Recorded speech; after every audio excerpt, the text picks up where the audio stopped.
I've been coaching cross country at Darlington for 6 years. My first 3 years I was the head middle school coach, and then I moved up and became the head high school coach. The neat thing about that is I was able to coach a lot of kids at the middle school level and then continue coaching them. So there've been a lot of kids that I've been able to, 4 or 5 that I've been able to coach for now 6 straight years. It was really neat to, I guess, build those relationships and just build trust. Just that foundation of having Ansley, Lindsay, Margaret, and Anna. I mean, those were our top 4 runners. I mean, for years. To have the same girls around one another. I mean, because cross country, you have to rely on your teammates heavily.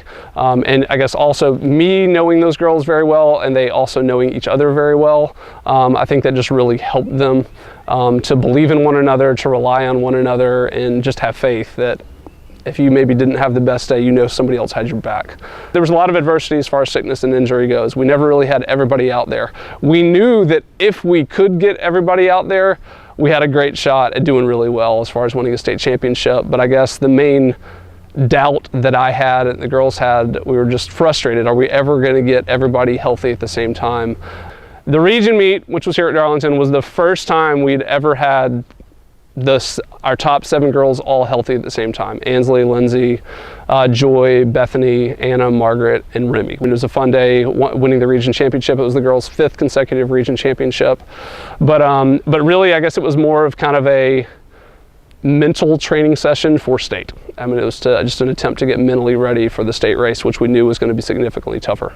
We'd been ranked 2nd or 3rd all year. I mean, we knew we had a shot at winning, but I mean, the first team, the team that had been ranked number 1 all season, we had never beat, and we had faced them. First Presbyterian Day School, we had raced against in September, and they just killed us. This is the team we have to beat to win the state championship. They had the number 1 girl and the number 3 girl in the race. And so if you're watching it as a fan, I mean, you're just thinking First Presbyterian is just going to dominate because they're going to score a 1 and a 3. And then, I mean, no matter what their 3, 4, and 5 girls do, that's probably going to be enough. The morning of state itself, I mean, I would say everybody was just really quiet and composed. I mean, I don't think they were necessarily nervous. I mean, some nerves is a good thing. To this day, I can look back at the pictures and you can tell they're ready. Ansley came across the line first on our team, and she was 12th overall, but it was her fastest time ever on the state course, and we run there at least twice, if not 3 times a year. And then Lindsay came across over a minute faster than she had been at state the previous year. Bethany, Joy, and Anna Shea came across simultaneously almost. And that was just exhilarating. I mean, because all of them had run well before, but none of them, they'd never all been together like that. They'd never been in such a tight pack.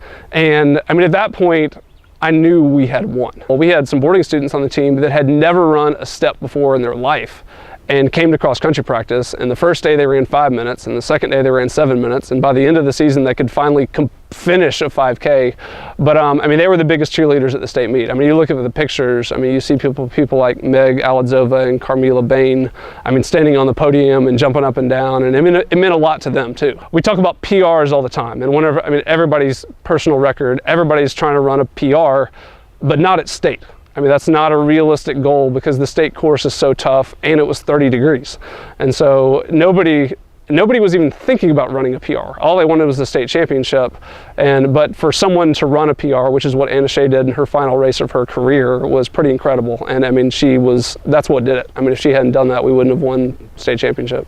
For many of them, it took 5 years of working hard to get to that point. I mean, it wasn't something that, hey, we just decided in the summer, let's go win a state championship. It's something that we talked about in middle school. I've never experienced anything like it as an athlete or a coach. I mean, it was far exceeded anything I really could have imagined. And it was so much more meaningful because of who it was. I mean, right, because it's these girls that I had known for so long and watched grow up.